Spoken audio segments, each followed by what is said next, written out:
মামা তোমার নামটা কি? বিপ্লব। মিথ্যা কথা কবা না। না। তুমি হিন্দু না মুসলমান? মুসলমান। তোমার কটা কথা বলে দিয়ে যাবো, কথা কটা যদি সত্য হয় সত্য বলবা তো? জি।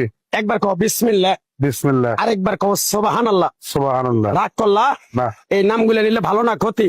ভালো। তোমার চারটে কথা বলে দিয়ে যাবো, কথা চারটা যদি সত্য হয় সত্যই বলবা, মিথ্যার আশ্রয় নিবা, আল্লাহর কাছে ঠেকা থাকবা। কি কইছি কথাটা বুঝতে পারছো? জি। মুঠ পাকাও। তুমি এমন একটা ব্যক্তি যে কয় আইলো তার পিছেই যাও, গেলে পরে তোমার ক্ষতি হয়, লাভ হয় না। কথাটা ঠিক না বেঠিক? ঠিক। রাগ করলা? না না। যখন তোমার কাছে টাকা পয়সা থাকে তখন তোমার আপন বন্ধু বান্ধব, কাছের মা বাবা মা থাকে। যখন তোমার কাছে টাকা পয়সা থাকে না, তোমার আত্মীয় স্বজন কোনো বন্ধু বান্ধব তোমার কাছে থাকে না। কথাটা ঠিক না বেঠিক? ঠিক। রাগ করলা? না না। এই কথাগুলো আগে পিছে কোনদিনে বলছিলা? না। তুমি মানুষের পিছনে যায় হাজার হাজার টাকা পয়সা নষ্ট করো, তোমার পিছনে এসে কেউ 10টা টাকা ক্ষতি করে না। কথাটা ঠিক না বেঠিক? ঠিক ঠিক। আরেকবার কও বিসমিল্লাহ। বিসমিল্লাহ। আরেকবার কও সুবহানাল্লাহ। সুবহানাল্লাহ। বিশ্বাসে বস্তু মিলে তর্কে বহুদূর। তোমার যে কথাগুলো বলছি সত্য বলছি না মিথ্যা বলছি? সত্য। তুমি এমন একটা ব্যক্তি, মানুষের দুঃখ কষ্ট দেখতে পারো না, তার পাশে যাই দাঁড়াও, তারা এসে তোমার পিছন থেকে ক্ষতি করার জন্য ঘুরে। কথাটা ঠিক না বেঠিক? ঠিক। রাগ করলা? না। কিছুদিন আগে একটা বিপদে পড়ছিলা, অনেক বন্ধু বান্ধবের কাছে 10, 20, 50 হাজার টাকা হাওলা চাইছো, তারা তো ফোন ধরেই নেই, তোমার সাথে এখন যোগাযোগ বন্ধ করে দিছে।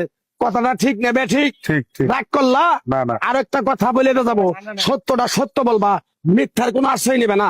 মিথ্যার আশ্রয় নিবা, আল্লাহর কাছে ঠেকে থাকবা। কথাটা কি কইছি বুঝতে পারছো? জি। রাগ করলা? আমার ওস্তাদে বলছে পাগলা রে, চাইয়া খাবি পেটে আটবো না, চুরি করে খাবি পিঠে আটবো না। তাই আমি পাগলা, গাছ গাছরা তাবিজ কবজ দিয়ে কারো কাছে টাকা পয়সা নিয়ে খাই না। তোরে যে কথাগুলো বলছি সত্য বলছি না মিথ্যা বলছি? সত্য। আরেকবার ক বিসমিল্লাহ। বিসমিল্লাহ। বিসমিল্লাহ বরকত নাই? আছে। তুই মানুষের 10 টাকা দেস, যখন তুই টাকাটা চাইতে যাস তখন তোর সাথে মারামারি মন গালাগালি হয়। কথাটা ঠিক না বেঠিক? ঠিক। রাগ করলি? না। আরেকবার ক বিসমিল্লাহ। বিসমিল্লাহ। আমার ওস্তাদের নিষেধ।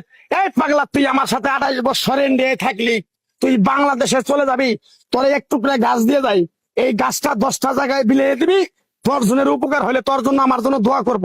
তাই আমি আমার ওস্তাদের কথা মান্য করিয়া, তোর কপাল নসিব ভালো, তোরে আমি এক টুকরা গাছ দিয়ে যাবো, গাছটা নিতে পারবি? পারবি? পারবো। আরেকবার ক বিসমিল্লাহ। বিসমিল্লাহ। বিশ্বাসে বস্তু মিলে তর্কে বহুদূর। আমার ওস্তাদে বলছে, এই পাগলা, তোর মুখের কথা যদি কেউ বিশ্বাস না করে তার সাথে তুই কথা বলবি না। তাই আমি আমার ওস্তাদের কথা মান্য করে এই তাবিজ গাছ গাছরা দিয়া কারো কাছে টাকা পয়সা নিয়ে খাই না। তোর কাছ থেকে সামান্য কিছু টাকা নিয়ে আমি একসঙ্গে হোটেলে খামু, দিতে পারবি? পারবো। পারবি? পারবো। হাইক লাগবো না, তোর মনটা খুবই বড়। কেউ 50 টাকা চাইলে তারা 5,000 টাকা দিয়ে দেস। কথাটা কি করছি বুঝতে পারছ? জি। আরেকবার কবি বিসমিল্লাহ। বিসমিল্লাহ। বিসমিল্লাহ বলার সাথে সাথে তুই আমারে 500 টাকা দিবি, তোর এক টুকরা গাছ দিয়ে যাবো, এই গাছটা তুই নিয়ম কারণ মাইনা ব্যবহার করবি, আল্লাহ তোরে মুক্তি করবো। কথাটা কি করছি বুঝতে পারছ? জি। আরেকবার ক বিসমিল্লাহ। বিসমিল্লাহ। তোরে গাছটা দিমু, টাকা ছাড়াই দিমু, তোরে আমি টাকা নিবো না, মন থেকে তোরে বললাম। গাছটা যদি দেওয়ার পরে তোর যদি উপকার হয়, মসজিদে তুই 20টা বন্দি কিনে দিতে পারবি? হ্যাঁ পারবি? পারবো। আরেকবার কবি বিসমিল্লাহ। বিসমিল্লাহ। পিছন দিকে তাকাবি না, ডাইরেক্ট চলে যাবি, যা যা যা যা যা।